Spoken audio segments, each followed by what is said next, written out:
evil come from within us or from beyond? Hi guys, welcome back. Today I'll be giving you a non-spoiler review of the horror drama Nosferatu. Nosferatu was directed by Robert Eggers, who also directed The Witch, The Lighthouse and The Northman. The main cast of this film includes Lily Rose Depp as Ellen Hutter, Nicholas Hoult as Thomas Hutter, Bill Skarsgård as Count Orlok, Aaron Taylor-Johnson as Friedrich Harding, Willem Dafoe as Professor Albine Alberhard von Franz, and Emma Corrin as Anna Harding. This film takes place mostly in Germany in the year 1839 in the fictional town Wittenborg. A gothic tale of estate agent Thomas Hutter that travels to Transylvania for a fateful meeting with Count Orlok, a prospective client. However, his new bride Ellen, who was left under the care of their friends Friedrich and Anna Harding, is obsessed with the terrifying vampire infatuated with her, causing her to be plagued by horrific visions and an increasing sense of dread, causing untold horrors in its wake. The things I enjoyed the most about this film is how it started with audio of Ellen crying, and then we see her praying for someone saying, "Come to me," praying for someone saying, "Come to me," which awakens Nosferatu, who then attacks her in her dreams. Years later, we see her with her new husband, Thomas. We then see Thomas go to his work a quarter of an hour late and get a promotion if he goes to Transylvania to finalise a deal with a count for a new estate. On his way, he stops at a friend's house, Friedrich.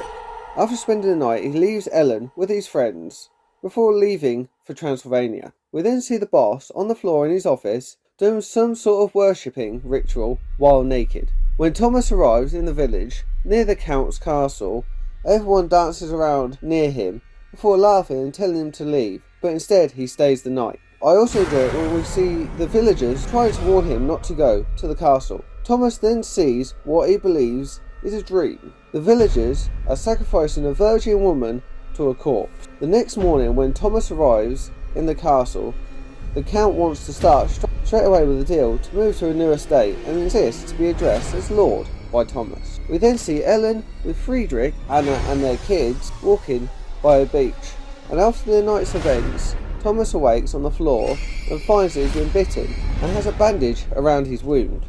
He tries to escape, but instead finds a crypt, where he finds the Count sleeping in a coffin, naked. The Count then gets inside Ellen's head, saying to her only to dream of him, and when the Count finds Thomas, he makes him open the door and stay in the castle, and we find out that while Thomas is asleep, the Count has been biting and sucking blood from Thomas. We also see the effect on Ellen, and a doctor recommends to Friedrich keep her in her corset while she sleeps, as it will help. The parts I loved after that were when we see Thomas escaping through a window and Ellen getting worried, as he hasn't written to her for a long time, but Friedrich is not worried. Ellen suddenly had a fit and is tied to her bed by Friedrich. We then see Thomas's boss going crazy, including having a crazy laugh while also eating a live pigeon. Thomas is then found and taken to a church. While this is all happening, Count is on his way on a ship at sea. We are then finally introduced to Professor Albine, played by Willem Dafoe, who diagnoses Ellen's ailment by just looking at Friedrich. We then return to the ship with the Count and see how he has unleashed a plague. Meanwhile, Professor Albine is treating Ellen and sees her go into a trance while asleep and tests how far gone she is by sticking a needle into her arm.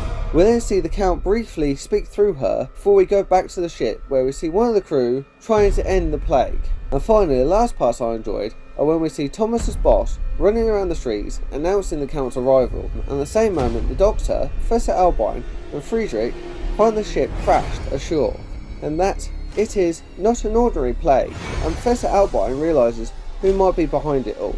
The Count talks to Ellen in her dreams, warning that she has 3 days to make a choice, or it will harm her loved ones, starting with Anna. To confirm his suspicions, Professor Albine discovers a book and the ritual on the floor in the office of Thomas's boss.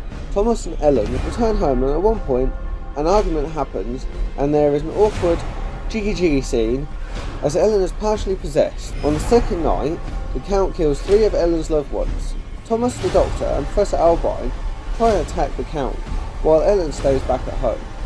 The only parts that could have improved this were the Count suddenly ended up packaged in a box on a ship, Also, Thomas travels by horse within a few days. However, the fictional town Wisborne, that is near the sea in Germany, where Transylvania is believed to be in Romania, so the travel time period and the geography of the town location wouldn't be accessible by the sea or by land in that amount of time.